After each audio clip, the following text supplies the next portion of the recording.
pinakagusto ng Panginoon. Alam niyo yung sinabi ng Panginoon sa Mateo 6:33, "Seek first the kingdom of God." Unahin niyo muna ang kaharian ng Diyos, no? At ang kanyang katuwiran. Alam niyo po yung kaharian ng Diyos, gustong-gusto ng Panginoon na ituro sa atin. At ikalawa, yung katuwiran niya. Seek first the kingdom of God. Hanapin niyo muna, pagharian kayo ng Diyos. At ikalawa, yung and His righteousness. Matagpuan natin yung kanyang katuwiran. Bakit kailangan natin ng katuwiran ng Diyos? Kasi tayo ay hindi matuwid. Tayo ay baluktot. Tayo ay liko-liko. Ang isip natin, ang puso natin, ang pamumuhay natin ay liko-liko. Ligaw-ligaw. Kaya nais ng Panginoon tayo ituwid. So ito ang tinuro niya for 40 days. Nagturo siya sa kanyang mga alagad ng Kingdom of God. Okay, sabi niya, babautisman kayo sa Espiritu Santo. Si John the Baptist ay nagbautismo sa tubig.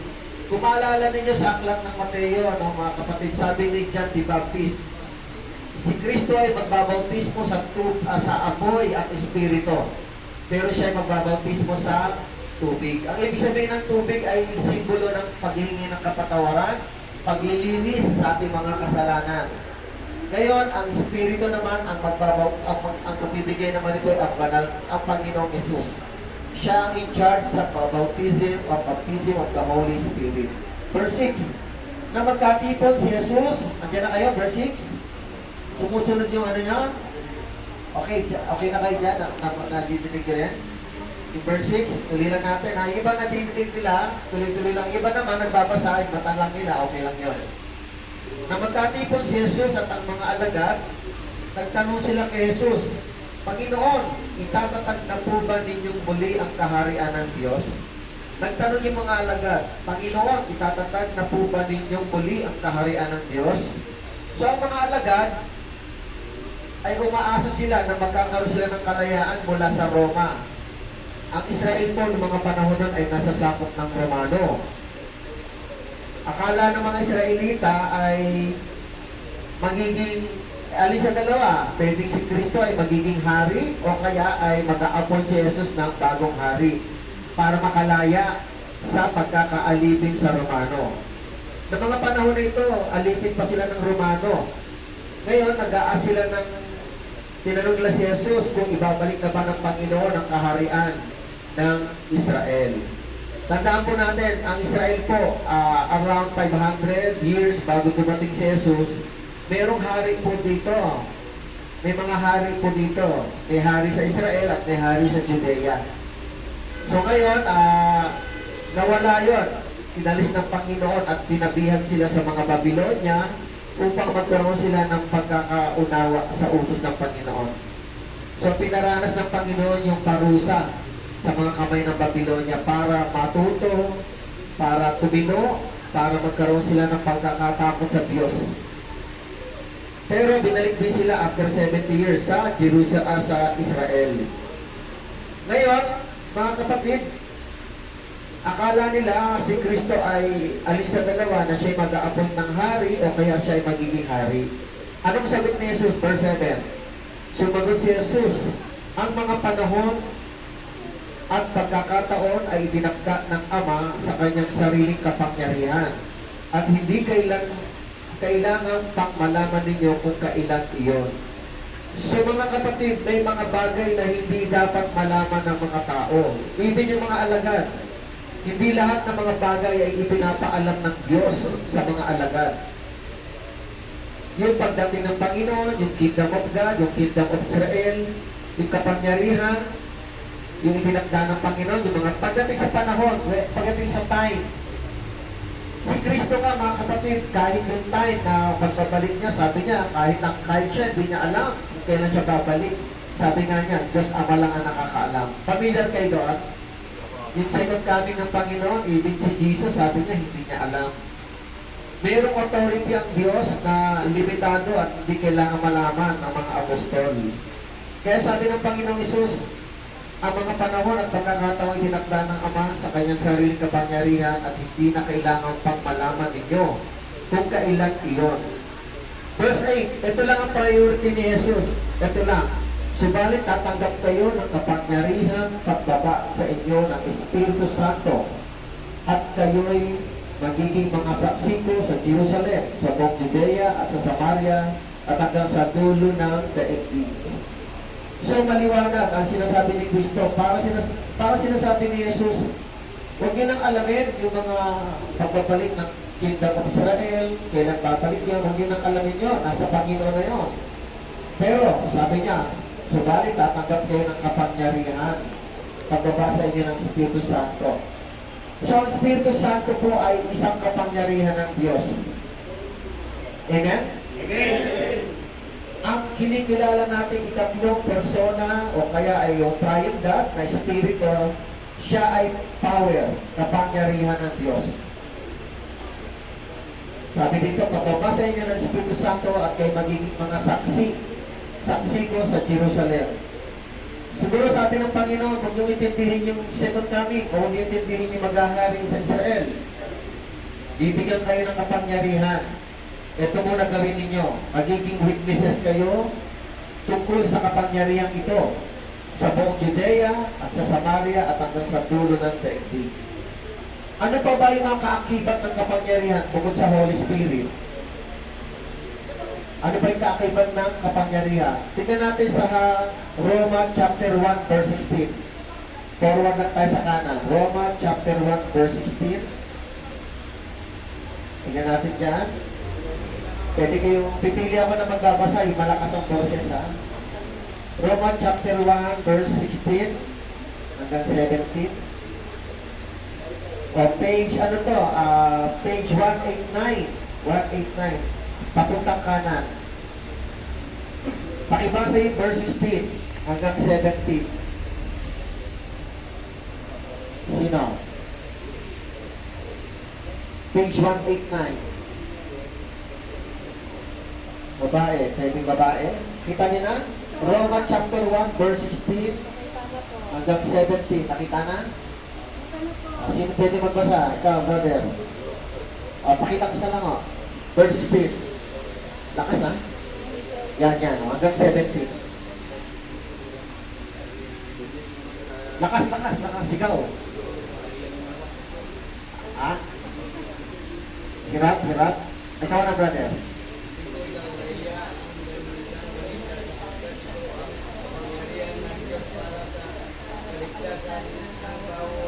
Sumasapat tayo. Hudyo. Sapagkat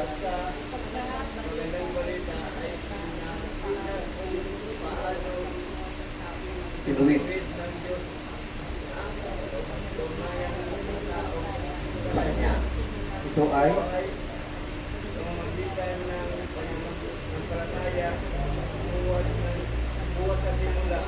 sa wakas. Amen. Thank you. Amen. So sabi, ulitin ko, hindi ko ikinahihiya ang magandang balita sapagkat ito ang kapangyarihan ng Diyos para sa kaligtasan ng bawat sumasampalataya, unay sa mga Hudyo at gayon din sa mga Grego. Ang Grego, mga kapatid, tayo ang nilalarawan nito, mga Hentil po ito. Tayo po ay Hentil dahil hindi tayo Hudyo. Ang lahat ng Hentil ay hindi Hudyo. Ano man lahi natin, Amerikano, Chinese ang tawag Hentil. Kahit Grego, Hentil ang tawag. Ang kapangyarihan daw na ito ng Diyos ay yung magandang balita, yung Ebanghelyo. Ito po, binabasa eksakto yung title, magandang balita, Biblia. Pero hindi itong version na to, ibig sabihin, itong Biblia ay magandang balita o tinatawag na gospel ng Panginoon. Ito ang kapangyarihan ng Diyos, sabi ni Pablo, hindi kayo kinahihiya. Verse 17, sapagkat sa magandang balita o sa pamamagitan ng gospel ay pinapakita kung paano itinuhig ng Diyos ang kaugnayan ng tao sa Kanya. Ito ay sa pamamagitan ng pananampalataya buhat sa simula hanggang sa wakas. Amen? Amen. So ang kasulatan ito, ang gospel na ito, siya yung kapangyarihang kaakibat ng Holy Spirit na ibinibigay ng Panginoon.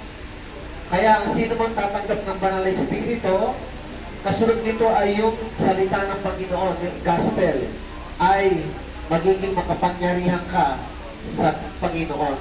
Pero ang kapangyarihan mo ay hindi katulad ng kapangyarihan ng mga hari. Ang hari, ang kapangyarihan nila, mag-utos. Magpakulong, di ba? Karamihan, mga hari noon talagang hindi mabubuti. Pero ang kapangyarihan ng Holy Spirit na binibigay sa tao ay yung kung paano sumunod sa Diyos. Kapangyarihan para magpakumbaba sa Diyos. Dahil tayo, natural sa atin magpakataas eh. Ang tao prideful. Nature natin yan, hindi na tayo kailangan utusan para maging mataas. Kasi by nature, mapagpat. Di ba? Ang tao na pride talaga, by nature. So hindi natin kailangan sumunod sa gano'n kasi talaga, yun talaga ang ating kahinaan. Pero ang hindi natin kayang gawin ay magpakumbaba. Ngayon, ang Holy Spirit ay tutulong sa atin. Ang kapangyarihan ng Banal na Espiritu ay tutulong para tayo magpakumbaba sa harapan ng Diyos, para tayo magsisi sa harapan ng Diyos, para tayo lumapit sa harapan ng Panginoon, para tayo magbasa ng Biblia, ang kwento ng Panginoon. Lahat ng mga bagay na hindi natin kayang gawin, tutulungan tayo ng Banal na Espiritu na gawin. Amen?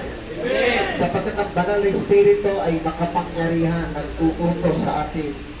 Alam niyo po ba, ang Banal na Espiritu ay isang makapangyarihan na kaya kang iligtas patungo sa buhay na walang hanggan. Ang Banal na Espiritu ay may kapangyarihan para tayo ibigyan ng relasyon sa Diyos. Ibabalik ng Diyos ang relasyon natin na tayo ay dating, ang ating ninuno ay may relasyon sa Diyos. Si Eva at si Adan, hindi pa sila nagkakasala. Sila ay mga banal at matuwid sa harapan ng Diyos. Pero nung sila nagkasala, sila ay namatay. Naparusahan ng kamatayan. Okay. Ang Espiritu Santo ay nagbibigay ng kaugnayan sa Diyos. Anong kaugnayan natin sa Diyos kapag tayo may banal na Espiritu? Okay, basahin natin yung Roma 8 verse 14. Roma 8 verse 14, page 197. Page 197, o kaya 196. O, Roma 8 verse 14. Sige, pakibakas. Pakibasa. Tayo ka, pwede ito kayo. Pakibasa. Roma 8:14. Ang lahat ng pinapagnubayan ng Espiritu ng Diyos ay mga anak ng Diyos. Thank you. Ang lahat ng pinapagnubayan ng Espiritu ng Diyos ay anak ng Diyos. Roma 8:14. Kaya pag meron kang Holy Spirit, nagkakaroon ka ng kaugnayan sa Diyos, nagiging tatay mo siya. Nagiging anak ka. Kaya nga hindi lahat ng tao, hindi natin pwede angkinin na tayo anak ng Diyos. Eh kung wala tayong Holy Spirit, hindi tayo anak ng Diyos. Tayo ay anak sa labas. Pero kung tayo mayroong Holy Spirit, magkakaroon tayo ng relasyon sa Diyos. Magiging anak tayo. Magiging tatay natin siya. Hindi ako ang nagsabi, ang Biblia. Amen? Amen! Kaya nga, ang kapangyarihan na ibibigay ng Diyos sa mga apostol ay lumaganap hanggang sa panahon natin. Ilang libong taon na ba nakakaraan? Humigit kumulang 2,000 taon na nakakaraan. Nung dumating ang Banal na Espiritu, nung ibinigay ang Banal na Espiritu ng Panginoon. Kaya sabi ng Panginoon, naalala niyo yung binagit kanina, sabi dito, no, manatili kayo sa verse 4. Sabi ko, samantalang siya ay kasama pa nila, pinagbilinan sila ni Jesus, huwag muna kayong aalis sa Jerusalem. Sa halip, hintayin ninyo roon ang ipinangako ng Ama na sinabi ko sa inyo, yung Banal na Espiritu. Okay, so ang Banal na Espiritu, mga kapatid, ay nagbibigay ng ugnayan sa Diyos. Ang Holy Spirit ay nagbibigay ng relasyon. Tayo ay magiging anak ng Diyos. Ang pinapatnubayan ng Banal na Espiritu ay nagiging anak ng Diyos. Tuloy ko lang po. Verse 9. Pagkasabi ni Jesus ay inakyat sa langit, siya ay inakyat sa langit habang ang mga alagad ay nakatingin sa kanya. At natakpan siya ng ulap. So ito yung pag-alisan ng Panginoon. After 40 days, umakyat ng Panginoon patungong langit. Ito yung muli na siyang nabuhay. Verse 10. Habang sila'y nakatitig sa langit, yung mga apostol, At siya'y iniakyat, may dalawang lalaking nakaputi na lumitaw sa tabi nila. Sabi nila, kayong mga taga-Galilea, bakit kayo nakatayo rito at nakatingin sa langit? Itong si Jesus na umakyat sa langit ay magbabalik gaya na nakita ninyo pag-akyat niya. So si Kristo po ay babalik. Kung paano siya umakyat, ganoon din siya bababa. Amen? Amen. Sabi sa Hebreo chapter 7 at chapter 9 verse 28, si Kristo ay babalik muli, hindi para isilang, hindi para sa kapatawaran ng mga kasalanan, kundi para siya ay babalik upang dalhin ang mga naghintay sa Kanya. Yung second coming ng Panginoon. Ang pagbabalik niya ay hindi para isilang ulit, na parang katulad dati, na parang sanggol. Hindi na po gano'n ang pagbabalik ni Jesus. Ang pagbabalik ni Kristo ay kung paano siya umakyat, gano'n din siya bababa. Marami po sinabi ang Bible tungkol dyan. Basahin na lang po ninyo yung Mateo chapter 24, tapos 1 Corinthians chapter 15, kung paano bumaba ang Panginoon. Sa isang kisap mata, sa pagtunog ng trumpeta, sabi doon, pagbaba ng Panginoon, mauunang bumangon ng mga patay, at susunod yung mga madadatnan niyang buhay. At tatagpuin tayo, o sino mang madadatnan ay tatagpuin sa ere ng Panginoon. Ganon ang senaryo ng pagdating ng Panginoon. Kaya kung paano siya umakyat, ganon din siya bababa. Ngayon ang tanong, bumaba na ba ang Panginoon? Dumating na ba ang Panginoon? Baka naman dumating na, naiwan tayo. So, marami pong mga aral na talagang hindi pa dumarating ang Panginoon. Hindi pa dumarating. Bakit hindi pa dumarating ang Panginoon? Alam niyo po, marami pong naiinip sa pagdating ng Panginoon. Pero ang sabi ni Pedro, sa chapter 3, verse 9, ikalawang aklat ng Pedro, chapter 3, verse 9, basahin ko lang po. Ang Panginoon ay hindi nagpapabaya sa kanyang pangako, ipangako niya pagbabalik. Gaya ng inakala ng ilan, kasi yung iba po naiinip. So sabi ni Pedro sa halip, nagbibigay siya ng pagkakataon sa lahat, sapagkat hindi niya nais na may mapahamak, kundi ang lahat ay makapagsisi at tumalikod sa kasalanan. Hindi mabagal ang pagdating ng Panginoon, kundi ang taang Diyos ay nagbibigay ng grace, kung tawagin grace period. Ano yung grace period? Ano yung grace period? Yung panahon para tayo ay magsisi.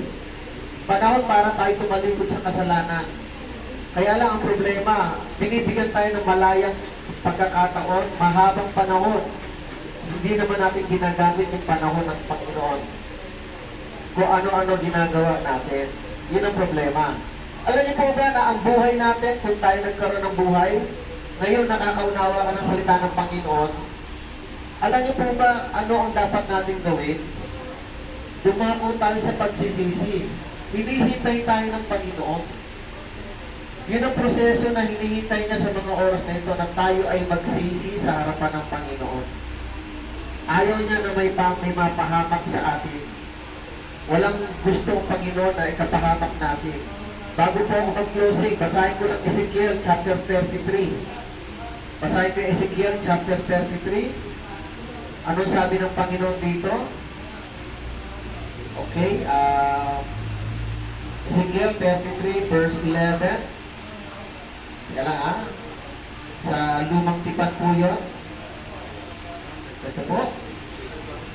Okay, page 855 sa kaliwa.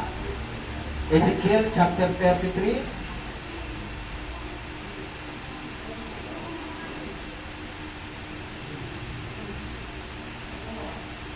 Sabi sa verse 11, sabihin mo, o verse 10 muna, sinabi sa akin ni Yahweh o ng Diyos, Ezekiel na anak ng tao, sabihin mo sa mga Israelita, okay, dito muna tayo. Okay, dito muna tayo. Verse 10, chapter 3, verse 10. Sinabi sa akin ni Yahweh, Ezekiel, anak ng tao, sabihin mo sa mga Israelita, ang inuulit-ulit nilang sila'y nagumon na sa kasamaan kaya hindi na sila mabubuhay. Verse 11, sabihin mo, ipinapasabi ko na akong si Yahweh o Diyos, Ang buhay ng Diyos ay hindi nasisiyahan na ang sino may mamatay sa kanyang kasamaan. Nais kong siya ay magbagong buhay. Sabihin mo nga magbagong buhay sila sapagkat di sila dapat mamatay sa kanilang kasamaan. Ezekiel, verse 12, Anak ng tao, sabihin mo rin sa inyong mga kababayan na ang dating kabutihan ng matuwid ay hindi makakapagligtas sa kanila kung magpakasama sila. Kung ang masama ay magpakabuti, hindi siya paparusahan. Ngunit kung ang mabuti ay magpakasama, parurusahan siya. Okay, maliwanag po yun? Opo. Ayaw ng Panginoon na mamatay ang masama. Hindi niya gusto yun. Hindi niya gusto ang mamatay masama. Ang gusto ng Panginoon, sabi rito, ay magbagong buhay mula sa kanyang kasamaan. Magsisi at magbagong buhay mula sa kanyang kasamaan. Kaya nga binibigyan tayo ng banal na Espiritu upang tayo ay mabuhay ayon sa Espiritu at hindi ayon sa laman. Pag ang Espiritu Santo ay masyadong malaki sa ating isip at puso, mapapasunod tayo sa gusto ng Diyos. Mabubuhay ka sa Espiritu at hindi sa laman. Kahit nasa loob ka, mga kapatid, maisa sa buhay mo ang buhay na isinabuhay ni Jesus. Mabubuhay ka sa matuwid na paraan, sa mga makabanal na paraan. Mabubuhay ka sa pagpapatawad mo, sa kapwa mo. Kahit sinasaktan ka, mabubuhay ka para magpatawad naman sa iba. At mabubuhay ka, kung ikaw naman nakasakit, ikaw ay hihingi ng tawad. Lahat ito ay kapangyarihan ng Diyos na kaya mong gawin kapag meron ka ng banal na Espiritu. Kaya pa nga kapatid, ang salita ng Panginoon ay nagdadala sa atin sa kaligtasan. Sabi nga ni Pedro, ayaw niya mapahamak ang sino man, kundi ang lahat ay humango sa pagsisisi. Okay lang kayo dyan? Kiss, may sarili kayong kwentuhan? Meron kayong sariling agenda? Sayang to mga kapatid, bihira na pumasya ng lingkod ng Panginoon para sabihin ang kwento ng buhay ng Panginoon. Pwede niyang pagkwentuhan ng ibang bagay, mamaya na, pero ang Panginoon, bibihirang pagkwentuhan. Kaya pag dumating ang salita ng Panginoon, hindi po ako dumarating ang salita ng Panginoon.